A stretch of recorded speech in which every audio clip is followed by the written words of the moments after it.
Hi guys, কলিসল type ভিডিওতে আপনাদের সকলকে স্বাগত।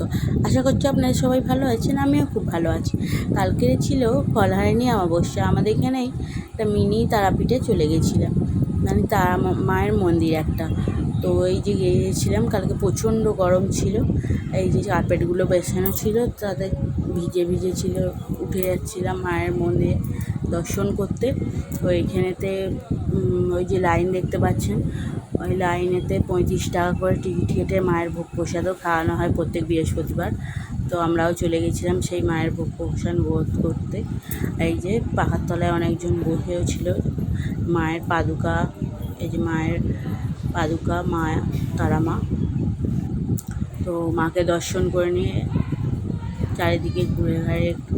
আর এই যে চিমনি মতোটা দেখতে পাচ্ছি না, এইখানে মাকে ধূপ ধুনো যে দেওয়া হয়, তো সেই ধোঁয়াটা যাতে না চারিদিকে ছড়ায়, সেই জন্য বেরিয়ে যায়। এই যে মায়ের প্রণামী বক্স একটা, এই যে মায়ের বা ঘরের পিছন দিকটা, যেখানে ভক্তদের সব প্রসাদ সন্দেশ সব রাখা আছে।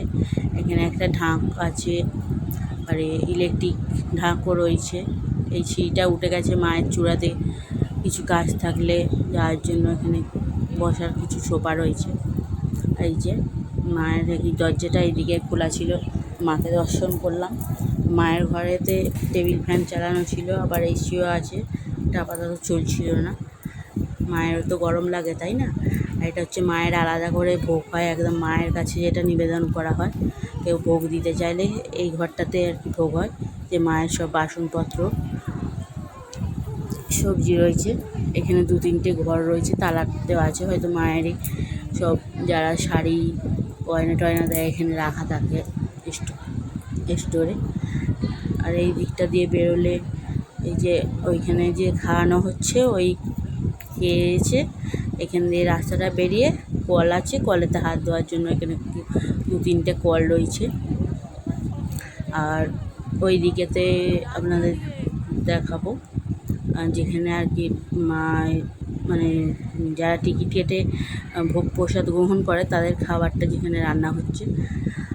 তো প্রথমেই দিয়ে দিয়েছিল মায়ের ভোগ প্রসাদ খিচুড়ি, যেটা মায়ের কাছে নিবেদন করা অনেকটা সবাইকে দেওয়া হয় প্রথমে ওটা। তারপরে দিয়ে দিয়েছিল ভাত, শুক্তো, তারপরে শুক্তো দুবার রিপিটের পরে ডাল, ফুলকপি আলুর তরকারি, চাটনি, পাঁপড়, পায়েস, এই দিয়ে এই মায়ের ভোগ প্রসাদ। ওই যে দেখতে পাচ্ছেন বাঁশে ঘেরা পাঁচিলের পাশে ঘরটা, ওইখানেতেই মায়ের ভোগ প্রসাদ রান্না হয়। আর এই যে মন্দিরের ভেতরে একটা কোণেতে ধূপ মোমবাতি বিক্রি করছিল, বাট লোক ছিল না, কেউ ছিল না বলে কেনাও হয়নি। যা প্রচণ্ড গরম ছিল, তাই কাউকে দেখতেও পায়নি।